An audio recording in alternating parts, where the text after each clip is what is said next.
It's where you go to bike, hike, and stroll miles of pathways over more than 7,000 acres of parkland. A place to go explore rivers and fish their bountiful waters. Natural places to go marvel at magnificent wildlife while you play outdoors and go wander charming communities. Find all this and more at Destination Downriver. Give it a go. Today's podcast is presented by marketinsights.us, with the podcast on YouTube produced by the City of Taylor's Media Center. Thank you for the generous support of our community sponsor. When your destination is beyond Downriver, let Martinson Family of Funeral Homes help you and your family. With locations in Trenton, Allen Park, Mabee, Rockwood, and Monroe, their staff is available 24/7 at 734-671-5400. For more information, visit martinson.com.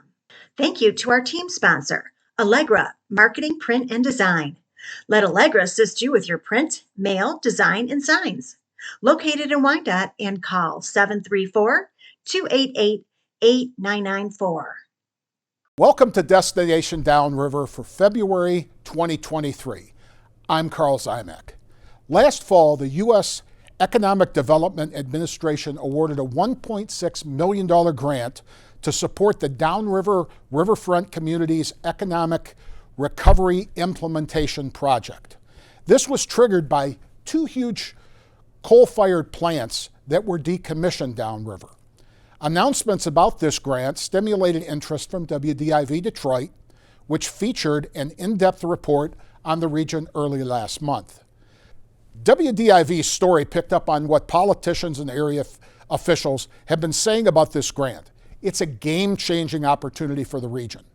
It will support local businesses in redeveloping the coal plant sites while improving both quality of life and local economies. In this episode, we're going to find out what the plans and processes are for making the most out of this grant.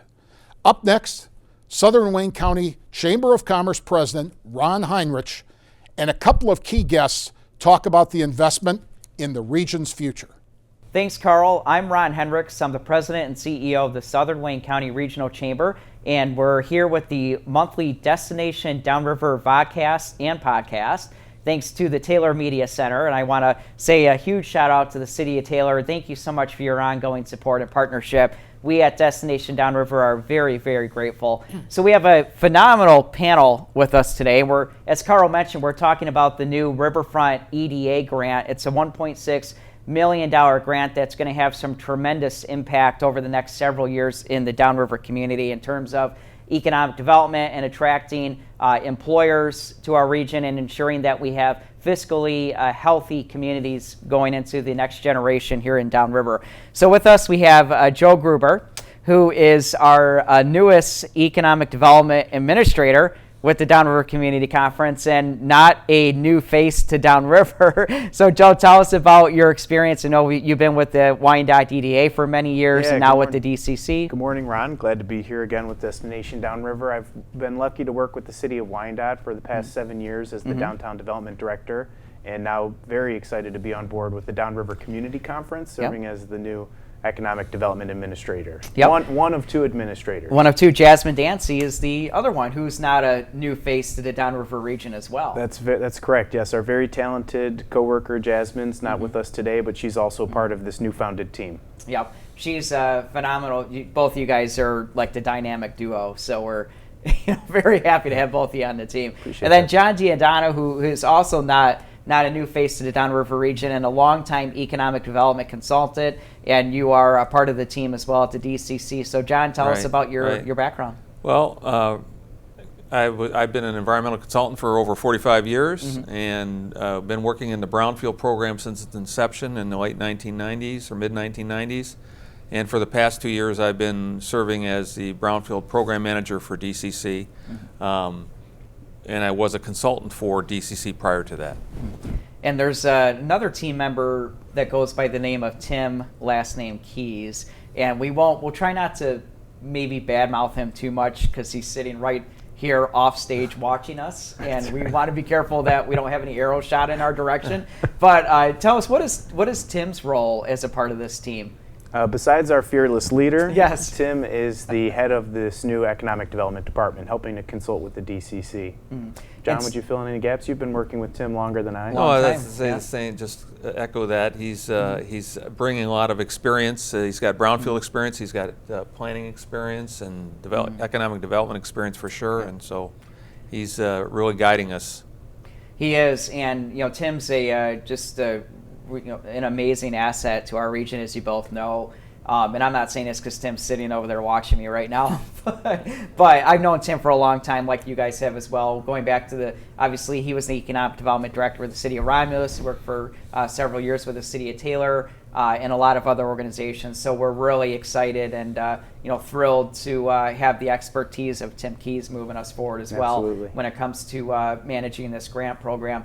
So this EDA grant, and for those of you who don't know, the Economic Development Administration is a part of the federal government, and the Downriver Community Conference was awarded a $1.6 million EDA grant, but also has received an allocation in the state budget of $400,000 to go towards this the efforts here as well. And we're focusing on the riverfront communities, as a part of this grant.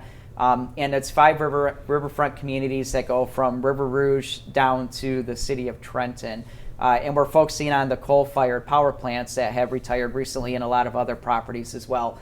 So let's go ahead and jump into this topic because Joe and John, this is probably one of the biggest topics facing our region right now. And it's a challenge, but I think there's a tremendous amount of opportunity and there's a bright future for the Downriver communities in terms of what economic development is going to be taking place along those riverfront communities as a result of your efforts. So according to several articles out there, and of course the grant itself, the Downriver Community Conference has 3 main goals for its plans to leverage the EDA grant. And I'm just going to name those 3 so our viewers know what they are. Number 1, it's to create and staff a regional economic development office, which we can see evidence of that with your attendance today. Develop a strategy for the redevelopment of industrial brownfield sites.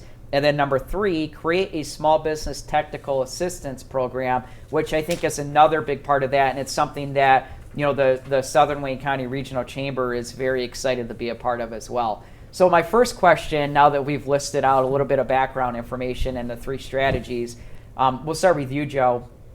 Could you touch on this with a bit more detail on each of those 3 goals? Sure, yeah. Yep. And feel free to tag team with John being here as well. Right. So like you mentioned, Ron, the first goal identified in the grant is to establish this office. You were a part of the strategic planning process. Prior to applying for the grant, the Downriver Community Conference brought together stakeholders and community members from those 5 riverfront communities, and one of the overarching goals that everybody shared was there's got to be a team. There's got to be a group of people who are guiding this effort, and that was the first goal listed in the grant, was to bring together a group of people in the field to drive this process forward. The economic development team, which is John, myself, Tim, and Jasmine Dancy. Yeah, and there were a lot of, going back to those early days, I guess, so to speak, that original group, there were a lot of voices in that room that a lot of diversity of thought and a lot of the, I guess you can say, key players of the region that, are involved in the day-to-day activities, going on throughout the region. So I think that there was a lot of great ideas and feedback that came out of those meetings. And the people that were in there, including, the MEDC and other state officials, local officials, mayors, township supervisors, council members, and so forth. That was an interesting couple of meetings that we had to kind of kick things off. Yeah, definitely. It's about bringing together the experts, and I think a lot of people would share the thought that there's a ton of energy and attention and focus on this region and on this issue right now. There was the Strategic Planning Committee, and then also, can you tell us a little bit about the Business Leaders Advisory Council that is formed as a part of this grant as well. Sure, yeah, so that goes hand in hand with the third goal of the grant, and this is a perfect segue to let John talk about the second goal. But the third goal of the grant is that Small Business Technical Assistance Program. One of the needs identified in our region, as the Southern Wayne County Regional Chamber knows so well, is to support entrepreneurs, small businesses, and the growth and development, because small businesses really are the backbone of our region and of the country for that matter. They are. So the Downriver Business Leaders Advisory Council was a subcommittee or a committee that built from that original strategy team that's made up of representatives of big businesses, larger corporations, small to medium-sized businesses, people who can provide that expertise to us, to our team, and to the Downriver Community Conference as we build out this Small Business Technical Assistance Program, which really we're going to be looking for resources to help drive growth, drive entrepreneurship, support innovation, and support people being able to achieve their dream, because that's really what a lot of small business owners I think share amongst themselves. Yeah, and so I'm getting out of order, as we already realized. I went from number 1 strategy to number 3. So we'll get back to number 2, and I'll ask John to kind of explore that with us here in a moment. But when it comes to small business technical assistance programs, I know we're still trying to figure out maybe what that's going to look like, but does the team have any ideas on how they can provide support to small businesses in the riverfront communities? I think as long as we're present and available, then that I think goes a long way. Yeah. There's a lot of information out there, there's a lot of resources out there, Yep. and for, like I said, people just trying to achieve their dream, it might be harder to navigate, to identify some of those resources and then navigate the pipeline to get to those resources.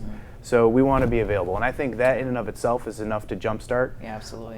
But like you said, what does that look like? It's partnerships with the chamber, it's partnerships with the Small Business Development Administration, with Small Business Development Council.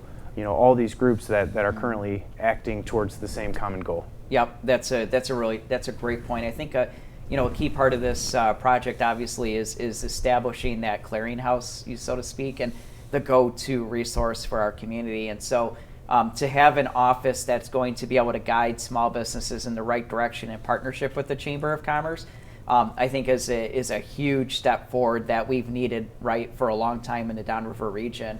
And then the other thing you brought up was a really good point, is that we're going to be bringing together regional resources, you mentioned the SBA and others. The city of Romulus has the new entrepreneurial incubator program that's I think going to be a great resource, and it doesn't have to be located in the riverfront communities, right? We can utilize regional resources to benefit the riverfront community businesses. Yeah, the core focus of the grant for right now, based on the EDA grant, is the 5 riverfront communities. Yep. But much like the program that John's going to be working on and the programs that we're working on, we hope to replicate this model. We hope to build this model that can be a resource outside of the 5 riverfront communities and the other 18 to 20 downriver communities that the DCC services overall. Great point, Joe. So the second strategy, John, is develop a strategy for the redevelopment of industrial brownfield sites. And this is something that you've been working on, as you mentioned, for at least 45 years. So tell us a little bit about that strategy. Well, that strategy's kind of grown from, the DCC's been in the brownfield business since about 1997, where we've gotten EPA assessment and cleanup grants continuously, and we've built a pretty good model of that. But what was lacking, I think, in that overall model is that the developers kind of have to come to us in order for us to help them. And what we want to do is be a little more proactive now. So we want to kind of bring the story and help make sites ready for developers, so that we're not waiting. We're able to offer something to people. And maybe I could step back from a second, and just so if people don't understand what a brownfield site is, maybe I should just explain that a little bit. Is that a brownfield site, in a lot of people's minds, is just a contaminated site, but there's a lot of different definitions of what a brownfield is in Michigan. It includes contaminated sites, blighted sites where buildings could be caving in or that sort of thing. Could be functionally obsolete, so you could have, like, the Pontiac Silverdome was no longer, could have been a stadium, so that's a functionally obsolete type of property. Yeah. And then if a land bank owns the property, that's automatically a brownfield. And so there are different opportunities. Historical sites as well could be a brownfield site. So it's not just automatically contaminated site. It could be a combination of those. It could be just one of those types of things. So what's happened, what we've seen through our Brownfield program is the larger sites, like the McLeod Steels, the power plants, the Mill Street site in Ecorse, Arkema Chemical in Riverview and Wyandotte. Those sites have not progressed over the 20-some years, 25 years of the Brownfield program. So how do we get those really big sites back in play? And that's really what kind of started trying to develop this strategy for bringing those brownfield sites into play. And everything today is site readiness is the buzzword. And Ford took a battery plant to Kentucky and Tennessee a couple years ago, and the state decided they needed to do something about it. So the governor started the Strategic Site Readiness Program. And so they have sites. Michigan has developed sites that are ready for somebody who wants 500 acres to come in and say, what do you got for us? And the state can do that. Well, the problem with these large brownfield sites is there's too much risk for developers, there's too many unknowns, and it's too much time to get to a point where they can say yes to a site. So this strategy is to try and reduce that time lag and to reduce the number of unknowns so that one of these sites can be the next battery plant or whatever. Right. Like yesterday we heard that Marshall got a battery plant. From Ford. Right, on over 900 acres in Marshall on a farmland, okay? And that's kind of the antithesis of a brownfield site that could be redeveloped, yet it's a site that's ready, okay? And we understand that, in order to compete with other states, we got to be ready. So how can we get these big sites, the McLeod Steels, the power plants, ready so that the governor can take that message and the Detroit Regional Partnership and others, the chambers can take control and say, we've got sites for you. We've got to reduce the unknowns so that those sites are similar to the Marshall site or other sites. So let me ask you, John. Obviously, you were referring to the announcement that I don't know if it's already happened or if it's coming. The anticipated announcement maybe at this point, the Marshall battery plant, and the fact that there was from what I'm reading, there was $1 billion of incentives that were included in that package to ultimately secure that deal with Ford and bring a tremendous amount of jobs and economic development and investment into the local community in Marshall. What kind of tools does this office, what would be available to this office in terms of incentives and tools that we could use to attract developers and employers to our region? Want me to start or you want to start? Well, as the leader of the Downriver Area Brownfield Consortium, maybe you can start with one of the incentives offered there. Well, obviously the Downriver Community Conference has money for environmental assessments and environmental cleanups, so we can offer that. So part of the strategy is the planning aspects to get those sites, to identify what we need first for those sites to reduce the unknowns, and then what are the funding sources that we can go after that can help in. Because these big brownfield sites, like I said, are more just environmental. You've got ownership issues. You've got logistics of getting into the sites. You've got site access issues. You might have habitat issues like wetlands. So this program hopefully is going to identify all those issues and identify then funding sources that we can then bring to the table or have other stakeholders bring to the table, like MEDC, EPA, Eagle, some of those groups that have money that can contribute to these projects. Let me ask you this. A lot of times we did hear the announcement of the $1 billion of incentives. And sometimes it's maybe seen in the public view that incentives are a bad thing.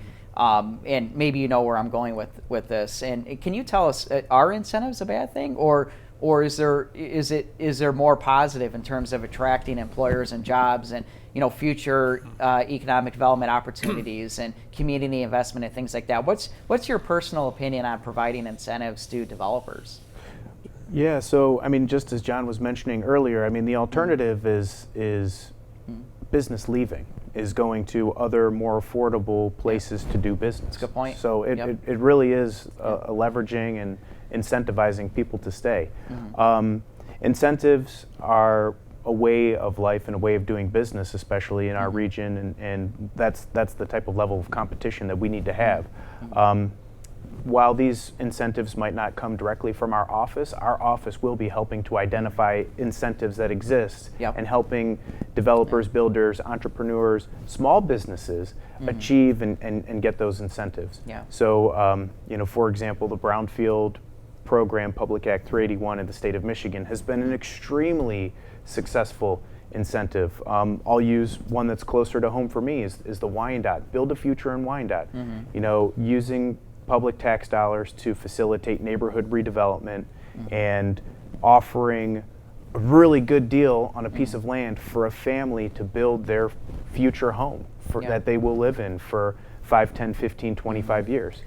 Those are the types of incentives that across the board I think are great for communities. Absolutely, and when you think, when a community like Marshall in this case lands a major employer like a large Ford battery plant, the kind of economic impact that has on that community is phenomenal, right? And you talk about the future. There's some tax incentives in the right now, but you're going to start seeing small businesses locating there, right? And the employees want to go somewhere to eat. They want places to shop. People are going to be locating there to live and to work and to pay taxes to the local community, and ensure that the tax base is financially healthy. There's a tremendous amount of benefits in terms of recruiting developers and employers to the region, and obviously that's what we want to do here in the Downriver along the riverfront. With this grant program and what you guys are doing. So tell me, how much input on these strategic plans that's taking place with this office, how much input will the public have? Yeah. I can start with. You want to take that on, John? Sure. With my piece, a big part of the grant is for public outreach and getting the communities to tell us what they want on these properties, because one of the roadblocks we had for getting grant dollars in the past has been the agencies would say, well, what does the community want? Well, because of all the changing administration, some of these brownfield sites have been in limbo for so long that the community may have decided what they wanted, and then that administration leaves and it changes, and people's thoughts on the properties have not maybe evolved as these things have sat vacant. So I think that it's very important that the community gets involved in these projects, and I think it's equally important that when we get developers that are thinking about these properties they need to be part of the solution. And in order to be part of the solution, they have to know what the community wants on these properties. So I think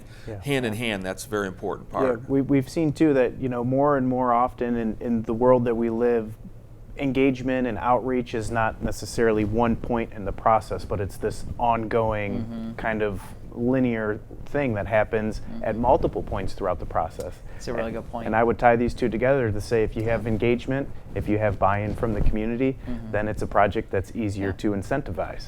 Yeah, that's a really good point. And one area that we've seen a ongoing public engagement with is the McLeod Steel property in Trenton. The EPA has been doing a great job in constantly engaging the public as things progress with that site. Let's talk a little bit about that, because obviously the DT has been a major contributor and player in this whole project, and I do want to say thank you to DT Energy, because they've just been a tremendous supporter. They've helped funded the application process and been a big part of helping to bring our community together to find solutions in terms of the retired now coal-fired power plants in River Rouge and Trenton. But a lot of people have been talking about the Arkema site, and a lot of people have talked about the McLeod Steel site, which has seen tremendous things happening in terms of the tearing down of the buildings on McLeod Steel. What's the future? What could the future look like on the McLeod Steel property? And do you have any potential developers that could be that you could be targeting, or what's the idea for that site moving forward? Well, the McLeod Steel site is privately owned, so they have control of the site. But they've spent a lot of money in cleaning up the site to attract developers or to redevelop it themselves. So this whole process and strategy is going to help sites like that. The power plants were they were the door opener for us to get the funds, because these funds were strategically set aside for communities that have coal-fired power plants that are closing. So that allowed us to get in the game.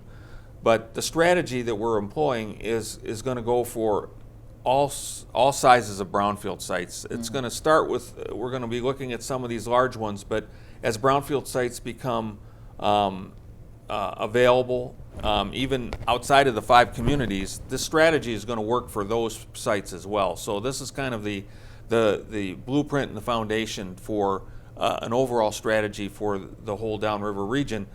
So, but McLouth, so they've done a lot of cleanup. We're trying to interact with McLouth folks to kind of get a sense of what their timing is. We're getting the Detroit Regional Partnership involved so they can take a look at that site, and we're starting to get our stakeholders that are involved in our grant involved in that particular site to kind of see how we can open the doors to help get that site redeveloped. And just recently, as of just a couple of days ago, we saw the old Riverside Hospital is being torn down in downtown Trenton, right on the river. So there's some tremendous opportunity, not just McLouth, but so many other places in terms of attracting development. It took years for these riverfront sites, some of the ones that we mentioned, to become blighted. Joe and John, is there a timeline for reclamation and environmental rehab in with some of those sites?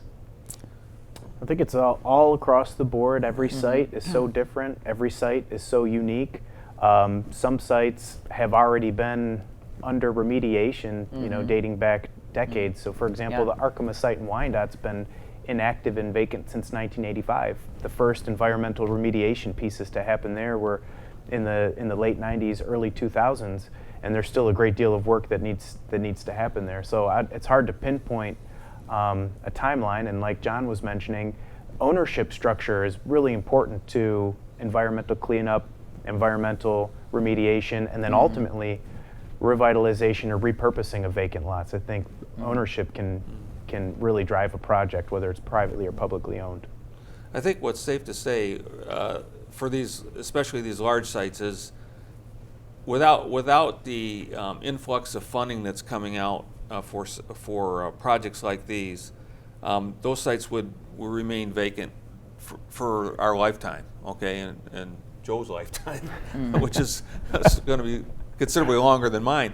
But this is an opportunity. This is a chance, I think, to really reduce the timelines. Okay, this is an opportunity that maybe something that might have taken 15 or 20 years might take 5 or 10 years, or nothing is going to be overnight. Okay, these sites are too complex. There's too many issues.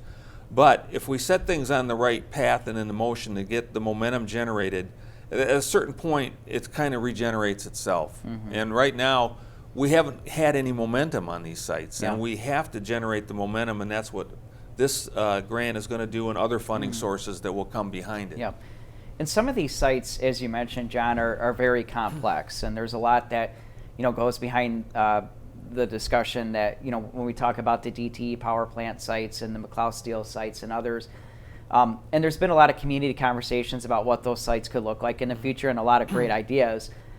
What's the reality of those sites in terms of what could potentially come there? I mean, I'll give you an example. Some of the ideas, obviously, that you guys are aware of, there's been talks of making those like a recreation destination, like parks or housing, residential, things like that. But there's a reality to the condition of the soil, the condition of the the sites themselves.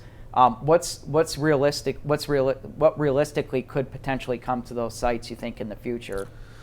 Well, the thing about the large brownfield sites is you can't look at them as like one entity, the same across the entire site of the property. So a lot of these brownfield sites, and you even see this nationwide on even sites in Pittsburgh and other steel cities, is that it's a mixed use, because certain parts of the property may be unusable for residential, but they might be usable for industrial. Right. And certain parts might be clean enough to put a park or recreational opportunities on those properties. So part of this strategy is to see how we can integrate all of those things, because people, you know, when the factories first came downriver, they sited the factories and they had people live close to those factories so they could walk. Now people are looking for quality of life, and so you can't just start again by a big industrial property, a heavy industrial property, and then think that people are going to move right next to them. You have to have amenities that are going to be integrated across the board. That's a really important question, Ron, and I think it's important for the communities to realize that, you know, if it's a privately held property, I mean, there's still value there, and a company like DTE is going to work very thoughtfully to make it make sense for their corporation and for their shareholders.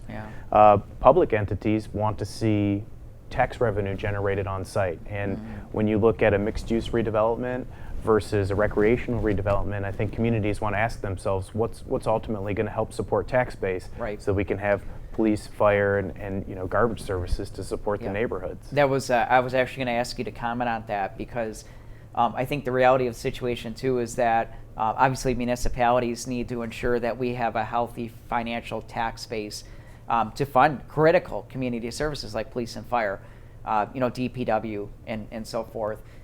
So we have to, you know, understand the reality of the financial situation as well. And a lot of you know, organizations that have left over the years and left these sites with a lot of potential and a lot of opportunity, they were significant contributors to the local tax base in the past. So we need to be thoughtful and mindful of our financial health, you know, in terms of our municipalities and communities moving forward as well. So good point, Joe. I appreciate that. So with that, did I miss anything important that we should maybe address, you know, in terms of the grant? I mean, there's three major components to the grant, but you can see through these conversations, it really goes very, very far out and far-reaching into communities. And I guess I would mention, going back to the strategic planning process, I mean, that was a really intensive strategy that identified not just, you know, the need for an economic development department regionally, the need for a master plan for commercial industrial properties, and the need for small business assistance, but like John just mentioned, you know, quality of life, recreational trails, vibrant downtowns, utilizing the waterfront. These are all components to this larger, broader strategy that our office will keep in our sights as we move forward with the grant. Absolutely. Well, John and Joe, it's been a pleasure to have you on the vodcast today. Appreciate your efforts and your leadership. I think that there's a very bright future ahead for the Downriver region, and we've definitely needed a regional economic development office, and we're starting to get that thanks to the critical support of organizations like DTE Energy and, of course, the EDA and Detroit Regional Partnership and a lot of other partners that we work with on a regular basis. So I appreciate both of you being on the vodcast today. Thanks for having us, Ron. Thanks, Ron. So this is Ron Hinrichs. I appreciate all of you joining us on today's Destination Downriver podcast. I think you heard a lot of great information today, and I think, you know, just like I am, very inspired and very you know, thrilled, I think, about the positive future that's facing the Downriver communities, especially with the leadership of Tim Keys, Jasmine Dancy, Joe Gruber, and John Diadana. Very excited about what's going to be happening for our community, especially along the riverfront. So we'll see you next month on the Destination Downriver podcast. Have a great day. Thank you again to our sponsors, Martinson Family of Funeral Homes and Allegra Marketing, with a special thanks to our production partners here at the new Taylor Media Center. Thanks for listening and watching. Please visit our website, destinationdownriver.com, or our Facebook page, and be sure to join us for next month's podcast.